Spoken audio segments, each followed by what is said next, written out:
Welcome to the MindHack Podcast, the forum where we delve into the intricacies of the human psyche to enhance self-improvement and optimize mindset, all aimed at empowering you to lead a more joyful and fulfilling existence. I'm Cody McLean, your guide on this journey of enlightenment, and today I'm thrilled to welcome Jodi Wellman, an influential life and leadership coach and the visionary behind 4,000 Mondays. This unique initiative is rooted in the powerful awareness of our limited time, encouraging us to seize every moment with zeal. Jodi holds a Master of Applied Positive Psychology from the University of Pennsylvania and has crafted her career around inspiring others to lead intentional lives that resonate deeply with personal fulfillment and purpose. She joins us to discuss her transformative new book, You Only Die Once: How to Make It to the End with No Regrets. This compelling read invites us to embrace our mortality as the ultimate motivator to live with maximum vitality and joy, challenging us to live as what Jodi describes as an astonishingly alive life. So without further ado, please welcome Jodi Wellman.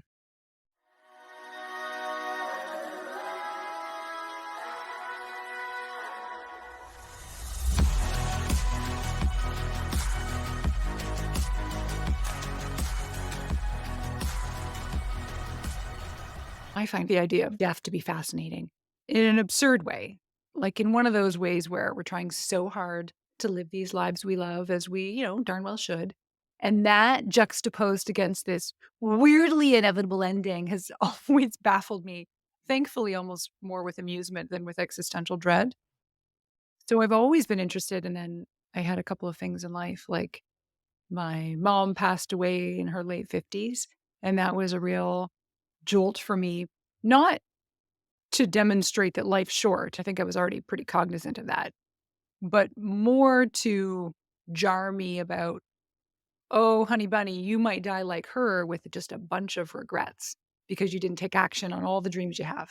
So that seized me, Right. that gripping fear of, oh, I know I'm going to die, hopefully not soon, but I really don't want to get to the end and feel like I didn't do the things I yearned to do.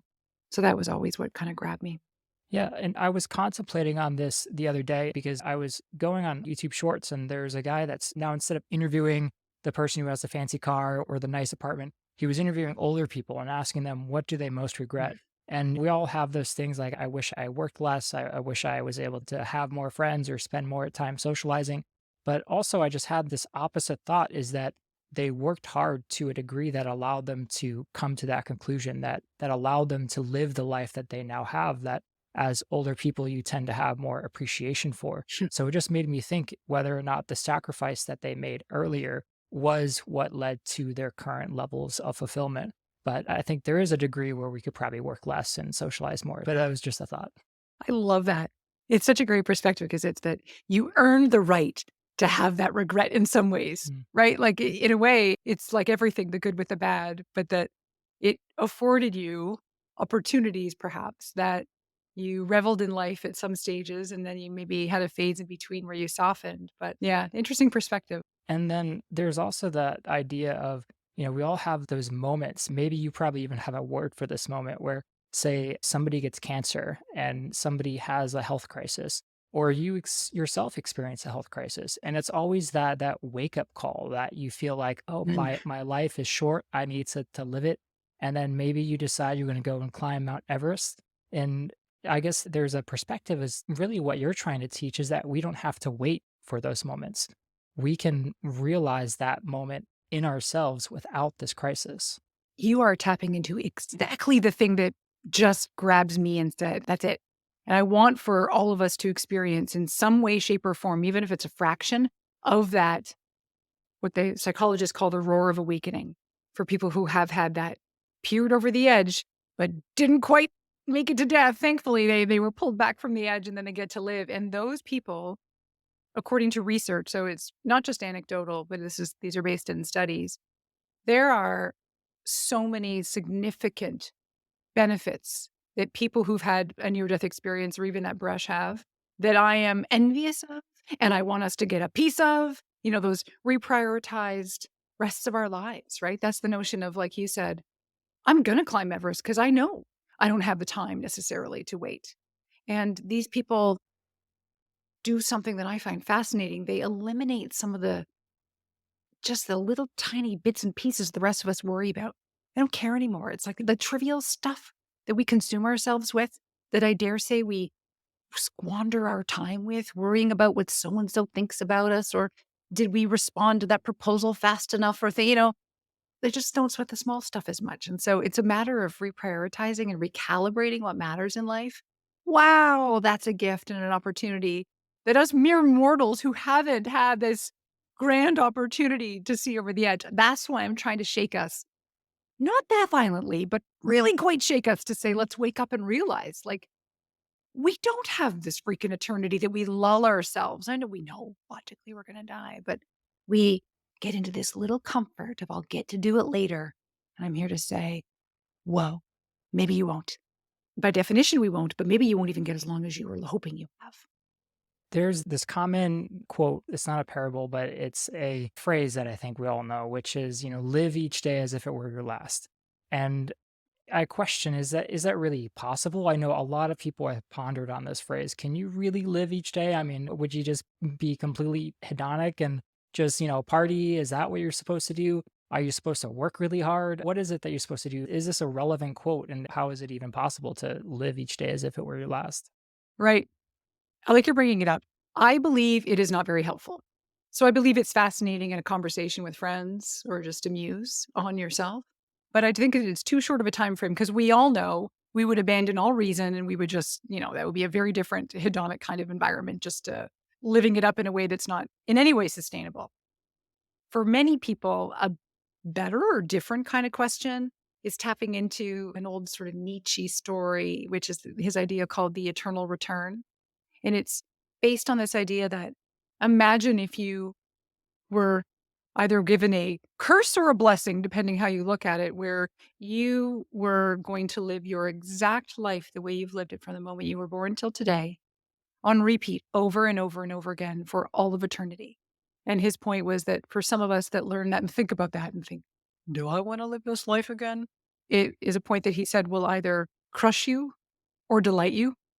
And I think those are more provocative questions that get us to think about how am I living? Would I want to do this thing again the way I've done it? Or if you don't like the idea of the one day left to live, then, I think a year is even too short for most of us. Could we drain the bank account? We'd live in such a way that may not be indicative of living wide and deep, like I like to say. So for many of us, I like to pick an arbitrary date that's like 30 years out, depending on your age. So if somebody's in their 30s, 30 years out feels like that's a long enough time, but not a long enough time. And so sometimes that's a more useful exercise, a thought experiment to imagine. And in your book, you start out with this concept of a premortem, of really Mm, understanding, like creating like a postmortem analysis, but before you die. And you mm, ask the reader a bunch of questions that they should ask mm. themselves. Would you be able to help us understand what some of those questions are and why we should be asking ourselves those questions? Oh, love that. Yeah, I mean, conceptually, the idea is that if we want to sculpt and create this life worth living, however we determine what that is, with however many Mondays we have left, we have to have an iota of like, what does that even look like? And most busy professionals have kind of lost the plot Mm. on what it is like to think like, what is this life that I like? We may have random dreams and musings. Some of us are very organized. Of course, it's not everybody, but I want us to create self-awareness as the very first step because as they always say, awareness is the precursor to change. And I believe strongly that we need to do this concept called diagnosing the dead zones. So, of course, in my world, everything has the corny metaphors about being dead or alive. But I do think that when we are able to pinpoint parts of our lives that have flatlined, where we believe, oh man, like my social life is kind of tanked. I tanked in COVID and I never really resurrected it. Like maybe that's an area that could maybe bring me more joy or meaningful connection. And maybe that's where I really want to be. I only have so many hours in a day and a week. But maybe that's where I want to infuse maybe 1 or 2 more hours just to make me feel like I'm doing this life justice. So if that's one example, but when you're able to diagnose wherever in life you're feeling like things are flat and maybe pick and choose what's one thing you can do to approach that, then that gives you a fighting chance to then live a life that you get to the end and you feel like you showed up and you were intentional about it rather than, oh my goodness, man, the days just fly by because, you know, is life passing you by? That's usually what happens is when we're busy and we're just trying to get stuff done. So I think this is a matter of slowing down and this kind of pre-mortem answering. I haven't counted how many questions there are in that chapter, but I mean, we're well into the triple digits, really. You can cherry pick them. But I think a lot of them, one of my favorite questions is what makes you feel most alive? And it's so deceptively simple because it doesn't have to be something massive like, oh, when I'm ziplining in the rainforest. That might be your pick. I don't know. But for some of us, it's something sweet. Like when I do workshops, it's so lovely and charming for people to hear one another's answers about, well, I feel alive when, and someone might say, when I'm just walking my dog to the lake and back, and I've got my tumbler of travel coffee in my hand, and the sun's coming up, and man, does it for me. And that might not float the next guy's boat, but that's fine. We're all different. I'm not trying to say there's a competition, but knowing what are the things that make you feel really alive, and then how do you organize your life so that you get to do more of it? Can I be nosy right now and ask you, what's an example of one thing that makes you, big or small, feel just undeniably alive? Well, it actually relates to even this podcast, MindHack, is I've Mm, had so many conversations with people where they reveal a certain part of me or a part of them, a vulnerability, if you will. And mm, I'm able to give them different perspectives. And I've seen people's mindset and perspective shift in a matter of moments. And that's the thing that I love. And I realize that I have a gift to the world, which is helping people have these insights. And so that was even the premises for establishing this podcast. And that's why I love having these conversations about deep, meaningful topics. So kudos to you then for knowing that it's a source of aliveness and just keep doing more of it. So you get it in the one-on-one, but then you know that listeners will also be having those light bulb mindset shift moments that help steer the course of their lives. Love that. Love that you do that and hope you never darn well stop. Thank you. So being able to tune in, it's like the attunement skill is something we can all do. It's noticing. What is this thing that makes me feel? It doesn't always have to be alive. Like, I think that can sound extreme. Like, the language I use is wanting to feel astonishingly alive. And is it hyperbolic just to make a point? For sure. But sometimes it's the sweet, simple stuff in life that we overlook and underestimate that it actually makes a big difference in our experience of waking up and going through our days. It's the thinking of a gentleman that, again, he was at a conference and his point was, for him, it was walking outside and reading a fiction book at lunch. And he's this big business guy. He's like, for years, all I did was read business books. I'm like, hallelujah, I hear you. And then he's like, I forgot.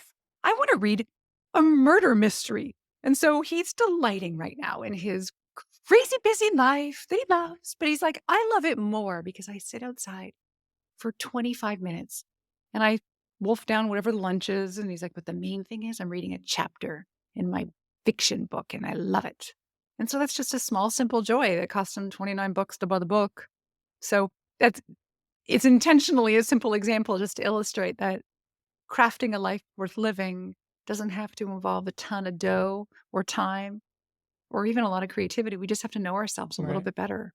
What do we like? What might give us joy? Who gives us joy? Who takes our joy away?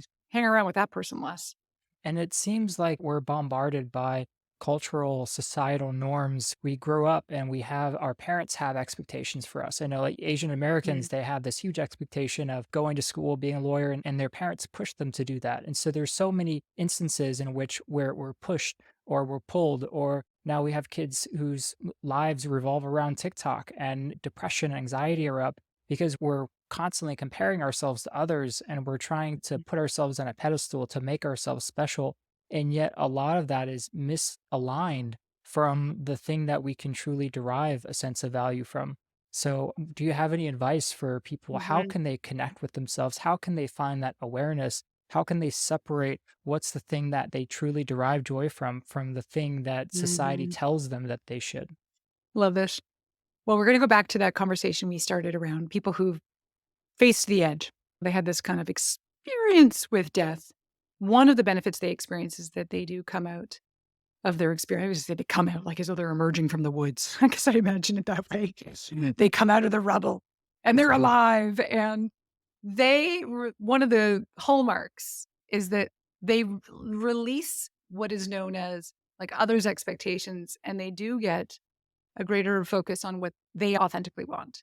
So that crystallized knowing, I think many of us, we're looking around searching. And I work with a lot of, again, it's like these professionals who have lost touch with what is the thing I like. Maybe they've been caregiving at home for kids. Maybe they have been looking after a bunch of giant kids at work because they're a leader and they've lost touch with what it is. What brings me joy? To your point, I love it. It's like, is this joy that's manufactured because it looks good or because my friends are all really interested in this in playing pickleball, but I don't want to touch a pickleball racket with a 10-foot pole? Or would it make me look cool if I did a sketching class? Like at some point, if we do the thing and we ask ourselves, again, back to the idea about, is it energizing to think about? So I have this test sometimes where it's about, do you look forward to it if it's in your calendar? Or is there a little element of dread? When you're doing it, does it make you feel energized and lit up? And when you talk about it later, do you light up when you talk about it? Or it's for whatever reason, are you kind of flat and it's neutral or it's negative? And I live in a world right now where I'm like, neutral's not enough. Believe me, I got to satisfy with some things. I'm not going to pick apart every single breakfast every single morning, but like in general, our choices in life with our discretionary time, which is so freaking precious, I don't want us to settle. I don't want us to feel like it was fine. I want us to be, now, this isn't like childlike delight at every endeavor. That's also exhausting. But when we're going to get up and do something and we're going to do that test, am I looking forward to it? And when I'm doing it, am I enjoying it? And am I talking about it later? Honestly loving it. And we know the difference between honestly getting really giddy about archery lessons versus thinking I'm going to take a picture that I'm going to post on Instagram. There's a totally different energy to that most of us are in touch with if we're honest with ourselves. And so you advocate for this concept of embracing more like mortality awareness. And so, how do Mhm. you suggest that we start this process without becoming overwhelmed by this concept of death? Yeah, I want us to have this poke in the ribs, not a violent shaking and thrown into massive existential despair. My number one recommendation is for us to count how many Mondays we have left. Okay, and that sounds potentially morbid, and of course it is, but let's be honest, we're all grown-ups, we all know that time's ticking. And so I think the math is really crucial, especially for people who like to in any way be analytical, but it's also even just for some of us that have no concept of time. It's like, wait a minute. Like I know I have, as of this week, 1,841 Mondays. And I do that math every week. It's obviously my job to do so. Practice what I preach. But for many people, we need it to be granular. We need to see it in a different light to go, whoa, whoa, whoa, wait. And I even get people to do, depending on their profession and what their thoughts are in retirement, like how many working Mondays do you have left before your whatever retirement looks like for you? And for most of us, I don't know if we're all going to fully retire, but a version of that, that can sometimes be the, "Oh, wait a minute, I only have 642 working Mondays left for me to put my dent in the world." Not that you can't put a dent in your world beyond that, but I just mean, and if career is the example here. So I think getting granular with the math, the mortality math, is the very first step. It's to wake up. And it's called temporal scarcity is the science behind it, by the way. And it's that notion that whenever we are tuned into the temporary nature of any asset, it could be diamonds or it could be limited time only, you know, all you can eat shrimp sampler at Red Lobster. But when we know something is scarce, oh, we see it in a different light, right? We see it as way more valuable. And we're all just walking around conveniently burying our heads in the sand, not wanting to talk about or think about death. It's a taboo topic, even though it's fascinating to us in a weird way. But I say, face it head on. Bring it into the room. Do the math with your family tonight at dinner. My dad did I have a calculator on my website on the resource page because not everybody delights in doing math. And it's not a hard calculation, but So my dad did this calculation and he called me and he said, "Joe, I think I broke the calculator because my number came out as like minus 230 Mondays."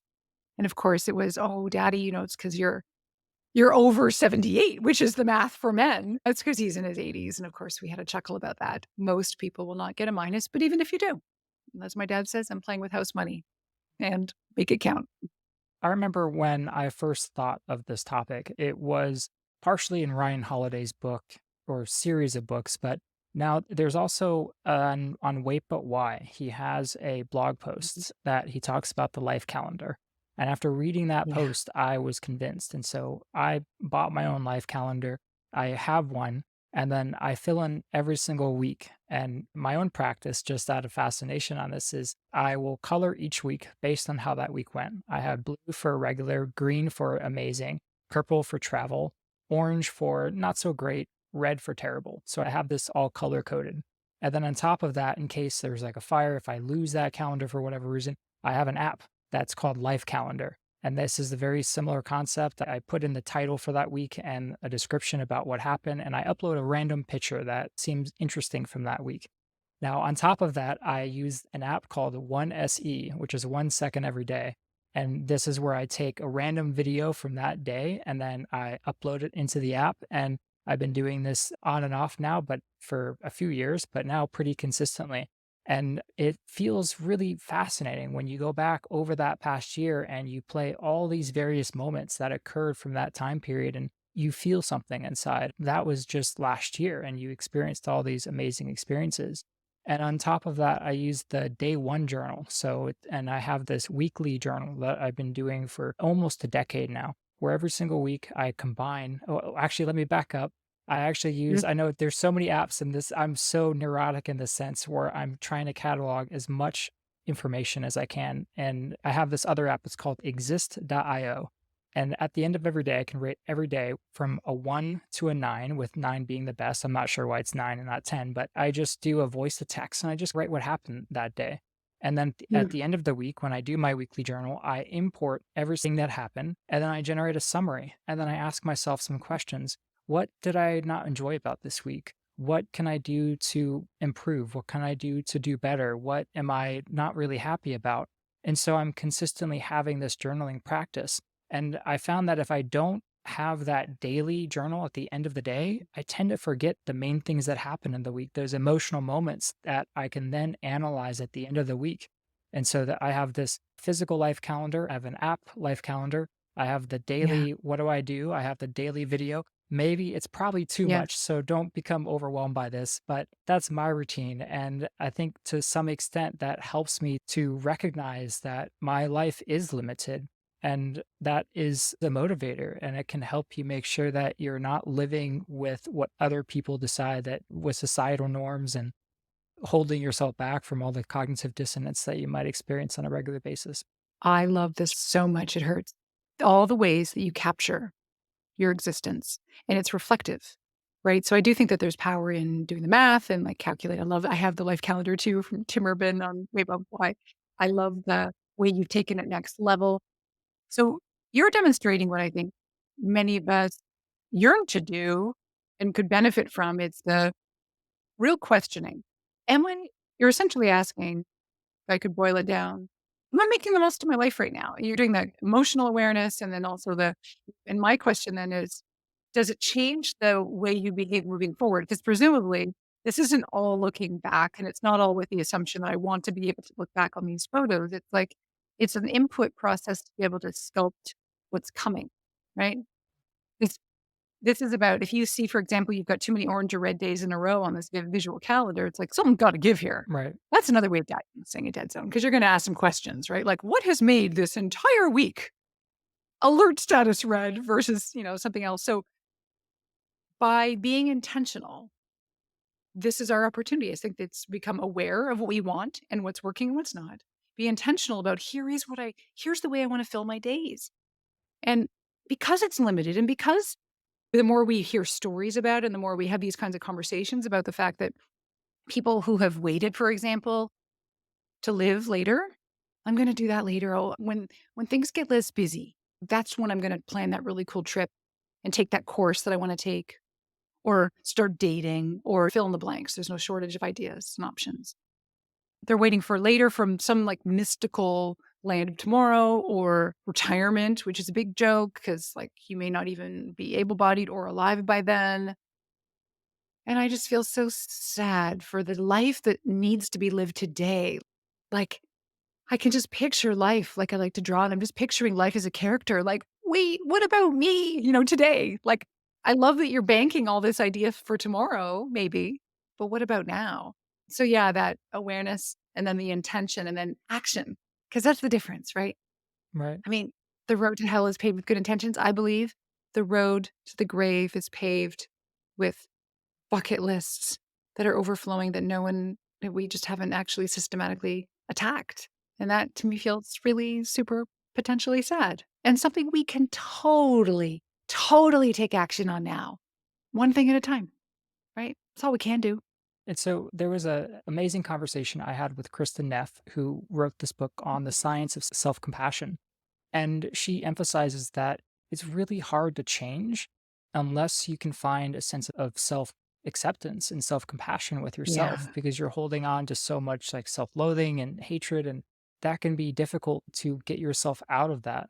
And even in the One SE app, I found that it's an app where you're taking that 1 second video every day. But in doing so, is that Yeah. actually found I was training my mind to look out for those small moments that are amazing in that day that just would otherwise pass you by. Whether it's like going for a walk in the morning with your dog, it's also, I think, looking at the life calendar, it's finding gratitude for all of Mhm. those small moments. And if you can find gratitude for the life that you have now, I think that can also be an impetus for how can I find more purpose and the work that I do on a daily basis. You will be in that mindset that I can do more, I can be more. I love you're saying this. I love Kristen Neff too. And I think there's a lot of research out there that I found so comforting that in an ironic way around they talk about mortality salience is the fancy way of just becoming aware of the fact that we're totally going to die. Whenever we're made aware of death, whether it's through an abstract way like the funeral procession drives by or in a more concrete way like our conversation, anybody listening right now, it's more concrete, it's specific. When we're made aware of it, a lot of research does show that our ability to experience gratitude does increase. So some of it is just quite the simple, like, I am just freaking grateful to be alive. Like, I'm grateful that I am maybe able bodied or not, or I am able to achieve some of the things I want because I still have time. This appreciation for life is one of the hallmarks that can come from a lot of this act. And so when I'm talking about temporal scarcity and talking about this idea about people who've almost died, I mean, man, their degree of appreciation's off the charts. But I think what's another benefit that's hidden for this memento mori concept, which is remembering that we are going to die, it's that it does shift us from not taking it for granted, our time. And we're wired to do that. And we're busy. Got stuff on the go and we've got cognitive dissonance going on. And we just like, we're just trying to survive out there, do our best. But I think we could just maybe ratchet it up a little bit more if we did stop and say, let's face the beast just for a quick sec and be like, yeah, it's sad. We all know it. But how do I want to make one decision moving forward that's going to make me feel like you're saying the orientation changes? Like if you're practicing self compassion and if you're practicing gratitude, you start to look for things in your day that you're going to fill into your journal at night, things I'm grateful for. There's a remarkable practice that happens when you start practicing like memento mori reminders. Talk about apps. Have you heard of WeCroak, the app? No. It's $1.99 a month, very affordable. And 5 random times a day, it just sends you a message. Remember, you're going to die. It's lovely. It's just a little heartwarming buzz 5 times a day. And when, though, you start to really get grounded in this idea, oh, yeah, don't forget, like time's ticking, you may want to get on with those dreams you have. Then you start back to your orientation changing in the day. Your orientation does change to when your friends are in a conversation, oh, we should totally meet and do that Napa trip. Instead of just doing the natural thing, which I would do, just like, yeah, we'll totally do it later. It's, you know what? Like I have 1,141 Mondays left. Like, yeah, let's do it. Like, let's book the trip. Let's not talk about it. Let's do it. And in a realistic way, back to your point about no, we're not going to live every day as though it's the last and basically get fired from our jobs because all we're doing is going on vacation with friends because time is tight.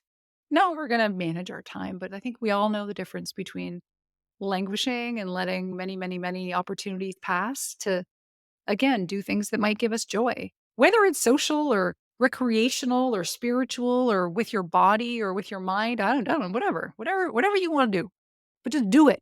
Don't not do it. That's so powerful. It reminds me of so often when I've been asked whether I want to go on a trip with somebody, whether I want to have this experience. And I'm as smart as I am, I also have a lot of anxiety, and my mind will start going in all these ways that I don't know about it. I'm not really confident. I don't know if I should. I mean, it's going to be a lot of time. Am I really going to enjoy it? And my mind starts going in these loops that make it really difficult to get out of. And I know this is not just unique to me. And so what you're saying is by having this concept of I'm going to die and remembering that as is like this quote within your soul that you can just pull out and ask yourself whenever you're faced with a challenge, whenever you're faced with something that you might enjoy, you probably will enjoy, but there's some part of your soul that's stopping you, that's hesitating you. You're saying by asking this question, that can help you Hmm. overcome whatever it is that whatever it's the Hmm. fear, it's the cognitive dissonance, Yeah. as we say, and that can help you Yeah. overcome and make that decision because you realize that your time here on this planet is limited. It's so well summarized. Yeah. I think some people are naturally perhaps more extroverted. Let's use that as an example. And so it's easy to use this when we're talking about maybe social outings, because those are the things that can cause sometimes a little more angst for us. But sometimes it's even just maybe it's travel with a loved one there's no social anxiety. It's just freaking travel anxiety, or it's financial anxiety, or it's something, some choice that makes you just feel like, quite frankly, it's easier to stay home in my cocoon, Right. or not make the change, or not initiate something that does feel a little bit scary or out of my zone. The question, I think, because I'm all about living a life that when we get to the end, we don't feel like we squandered it. And so it's this thing about a squander-free life.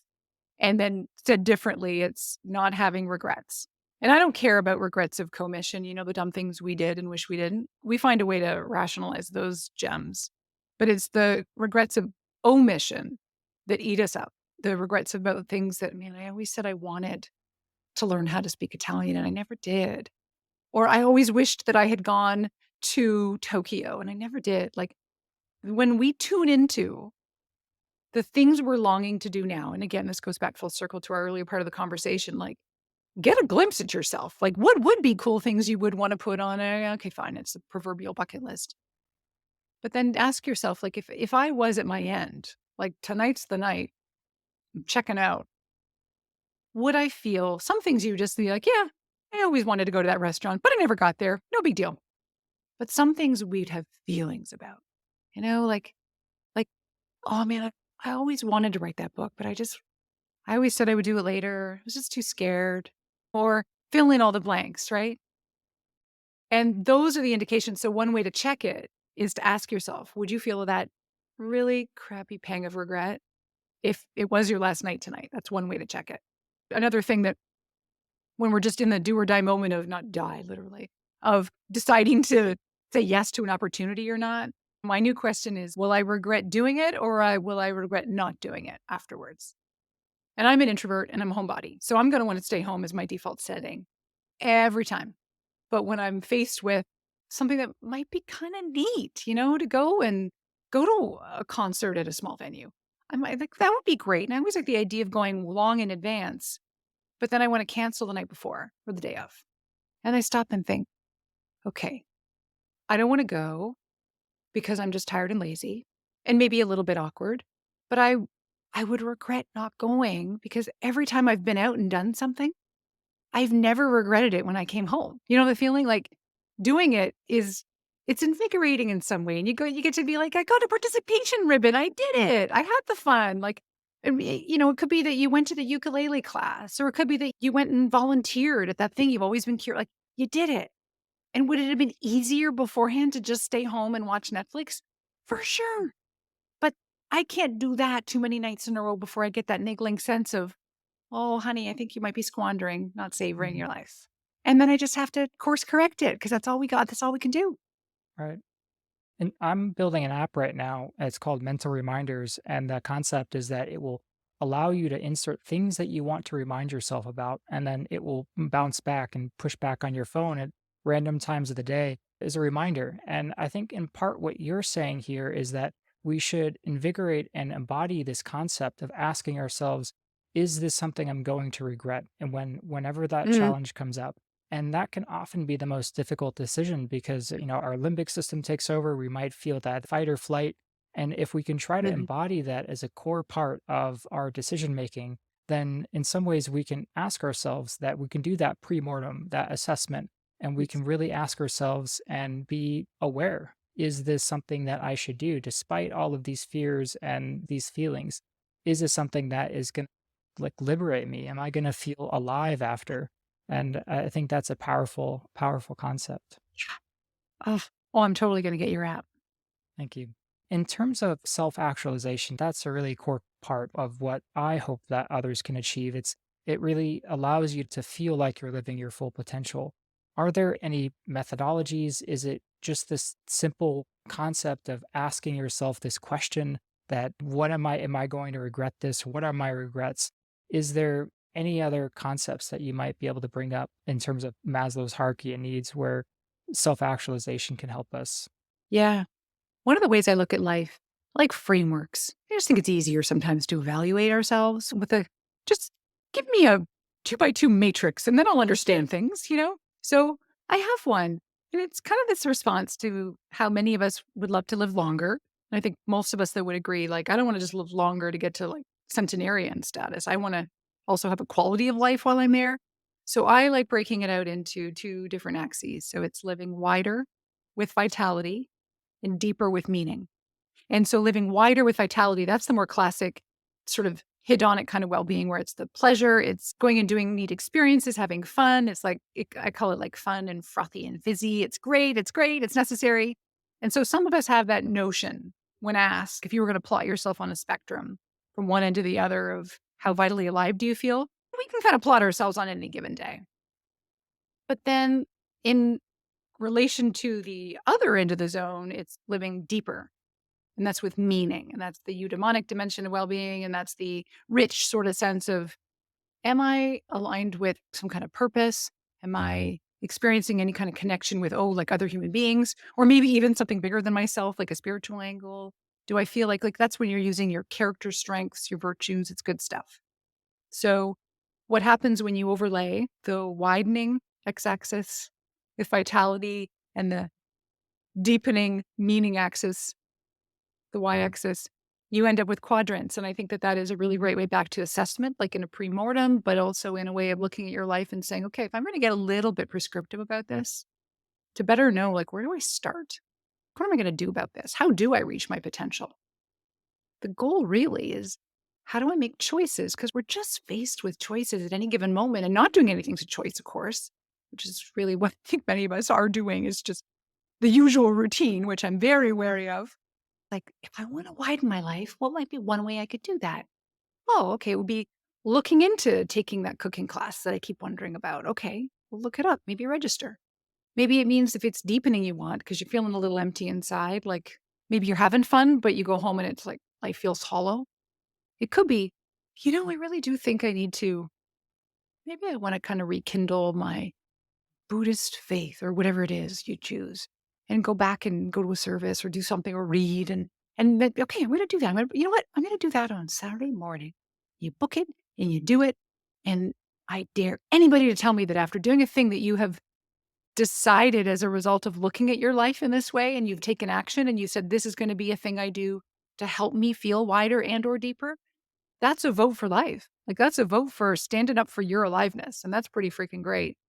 So I think potential in many ways is incremental little tiny steps where we're choosing the choice to live wider and or deeper at any given moment instead of the status quo, which is really quite like it's the homeostasis is just a really cavernous, lonely place, which just wants us to keep everything kind of ho hum. And sometimes like homeostasis, like believe me, I know our body needs and wants it for a reason because it's freaking calm. And I'm not suggesting that we want, tumultuous waves every I not at all. But we do need to jostle a little bit. We do need to alter our routines. We do need to stop and say, like, okay, it's gonna mean that I'm gonna have to change my routine on Saturday morning if I want to read that Buddhist book again, or if I want to get out my old skateboard and try not to kill myself. Like I really want to try it. Well, that's going to represent a small jolt in your routine. And that is precisely what the doctor ordered, Mm, to feel more alive. And then, therefore, potentially one chipping away at one little step up that mountain towards self actualization. right. It's so easy to stay within our comfort zone. And I know we all know that we have a comfort zone and we have the zone of challenge. And It's difficult to step over that, but almost every time that we challenge ourselves to something new, it invigorates us. It allows us to feel that sense of accomplishment. And there's something that I learned is that, say, having an ice cream cone it's rewarding in that moment. It's nice, it tastes great, you can appreciate that. But then also deciding that I'm not going to have this ice cream cone. There is also a Mm. reward, there is also a happiness associated with that. And I think we often don't understand that. We forget that there is a happiness that can come along with achieving the goal of the challenge and being able to look back and appreciating ourselves for being able to make that tough decision. You bring something up, and I love this so much because I think this is the push-pull and that tension that exists in a lot of life. Because you know, I use the example in my mind of fries. I really like french fries. And sometimes joy and, like, living life fully to me is like, "I'm gonna order the fries." Absolutely, and if they're Parmesan truffle fries, they will be Ah, in my yes. face, and that's great. But yet on other to your point, sometimes and depending on the situation and the context being everything, sometimes it is saying, "Fries, I will come back to you next time, I will. But today is gonna be this a fabulous salad with those seeds on top." And for some of us, the answer is go for the choice that makes you feel good, joyful in the moment. And for some of us, it's the desire of maybe wanting to be a different kind of person that makes healthy choices. And so I think everything is like contextual, like, well, where are you today? What's the goal you're after today? What kind of feeling do you want today? What will make you feel most alive today versus guilty versus not versus I reveled in it. So that's where it's complicated because there isn't a clear answer. But I also think we need to make room for both fries or no fries, ice cream or no ice cream. And in terms of the other ways that we can actually realize what our regrets might be, is when you were talking about it, a lot of what you were saying, it reminds me of like an annual review or having a life goals list. And often we're just in this minutia of day to day living that we don't really ask ourselves these questions. What kinds of things can we do, whether it's conducting an annual review, that we can do as a means of knowing what really are the goals that we want to achieve? What are our bucket list items? Because I feel like not a lot of us actually do that work. Yeah, I think you're so right. I think oftentimes it could be a bunch of different ways. So I think it does differ by person. Sometimes it starts small, right? Where it is just jotting out that list on whatever tablet or spreadsheet or back of a napkin you've got where you want to jot out things that, again, back to make you feel alive. And then that usually segues into something different where it ends up being, oh, yeah. And then you remember, oh, I forgot that I did when I said I wanted to take that cooking class. I also wanted to one of my dreams is to go on a sabbatical in Tuscany for 3 months or more, and then that goes on another list, and so I like to make space for a couple things. It's the permission to dream, which once you start to do more of that, and you ideally surround yourself by people that are willing to do that too, and you have great conversations, you vicariously build and on each other's ideas, which is lovely. That's why I think the workshops that I love to do are so good with that because one person says, I've always wanted to do taekwondo, and someone else is like, "Oh my gosh, I forgot I wanna go back and get my green belt," and then the next thing you know, it's like this additive building thing. So I think the first phase is put everything out there, get it all out, have the mind map, have all the stickies or however you organize things.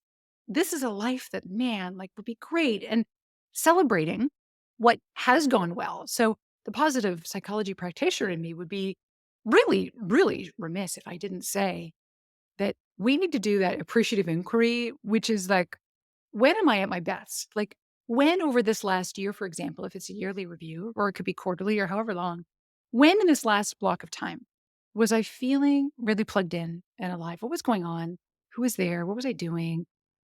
What was I eating? Like, were there for like what was going on for me? And really analyzing when things are going well, that then provides a really nice playbook in a way for like, well, how do I replicate that? Like, I do not need to reinvent wheels. I would like to be efficient in my joy. And so why not say, well, wait a minute, it was when I was working out 3 times a week. Oh, yeah, I forgot about that. And oh, I had that weekend trip with the girls. Oh my gosh. And I was reading. I forgot I was reading those biographies. And it's like, do you think you might wanna maybe put that on a little bit of repeat and not repeat ad nauseum, like, then you're gonna get tired of it. But I think it's analyzing what went well and why, and do you wanna maybe slot more of that in?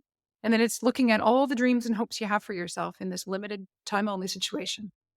And it's then starting to, don't forget the Grim Reaper, recognizing that your time is limited. And even the time you have at the end, I'm talking about counting our Mondays, but let's be honest, a lot of those Mondays at the end, if we're going to do like a weighted average here, they don't weigh as much because we may not be as fully functional. You know what I'm saying? So the way I look at it, I have to modify the math actually. That's a to do for later. But we're getting like consistently having that jolt about, yeah, right. Okay. Okay. Look at all the things I long to do. It can't possibly all fit. But if I was to prioritize, what would be something that is actually doable today? And how do I plug that in? So the year review, I think, has got to include celebrations of small wins and replication that. And it needs to also include dreaming. And then nothing like, as I said to you earlier, with my mom dying with all the dreams stuck inside of her. Ugh.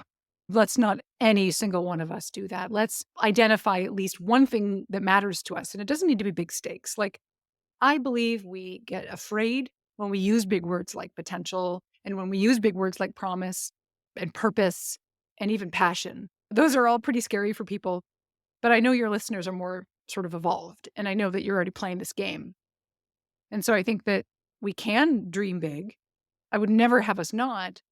And I also just think let's make time and space for what if I did one thing now that got me even some more momentum, like especially when we're busy.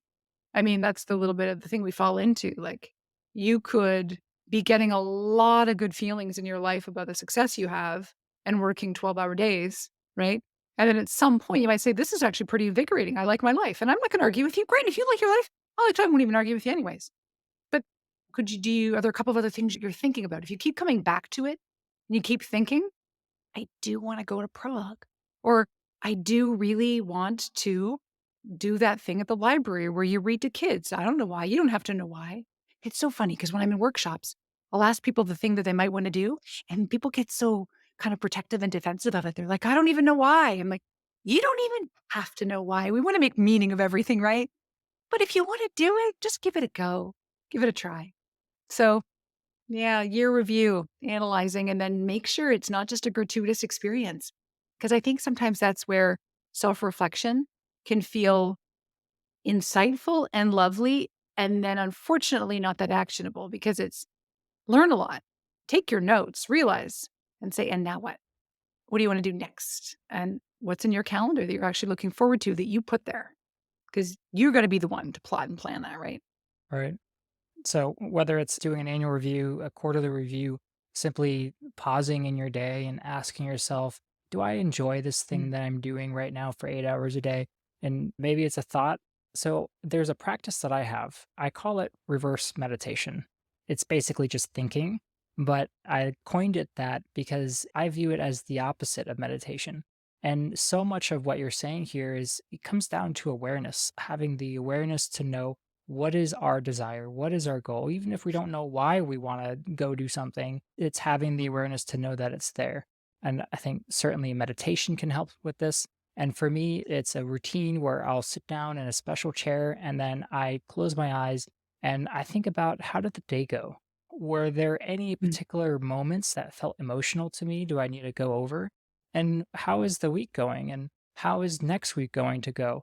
And what is it that I want to be excited about? Oh, I'm kind of stuck on this idea of I want to go and do this marathon. Do I really want to do the marathon? Well, maybe I should. And what's stopping me? It's this sort of this analysis, analyzing my own emotions and thoughts and having that awareness. And I think that's for me, it's been a powerful practice to really help Mm. me level up and to achieve those things that I once thought I would literally never achieve. So that's my practice. I'm wondering if you have Great. I any love that. others to share. Oh, I love that. Well, you referred to even something as tactile as having a special chair.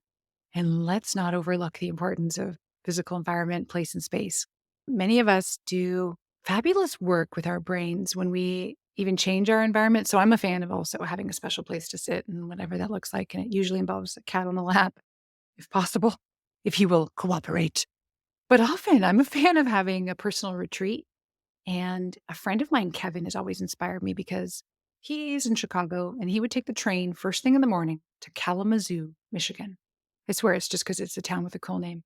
And he'd get off the train and go to a hotel lobby and he'd sit in, by the way, hotel lobbies are the best because you can loiter there and everyone just expects you to loiter. And you just sit in a fabulous chair and you can sit and people watch if you want to. And it's usually beautiful. I mean, pick your hotel carefully. And you, the inspiration. Maybe if hotels don't do it for you, that's fine. Like maybe you want a charming bohemian coffee shop or sit by the water or do what you want to do. But getting away, and I'm a fan of that. So he would also then just take the train home that night. So he'd be in a totally different, literally in a different state, but for the day, and come home and be like, quarterly, like I did my thing. Like I analyzed what happened. I really got clear on what I want to have happen next. And I know my action steps moving forward. Beauty. And so what does that look like? What would an environment be like for you? Not everybody has the luxury of getting on a train for the day. I realize some parents right now might be rolling their eyes. Fine. But could you go for 3 hours or 2 hours to a special space that you just know might spark some creativity or introspection in some way? We need those shakeups sometimes. And it's also just back to variety. I mean, I'm always going to be a fan of novelty. It's part of the research about a life well lived, about shaking up our routines that dull us. And my gosh, if you want to live wider and deeper, go somewhere, make it a double whammy win, reflecting like on a personal retreat with your review and somewhere that makes you feel excited, even if I guess it could be at the local bar. You do you, but wherever it is for your inspiration.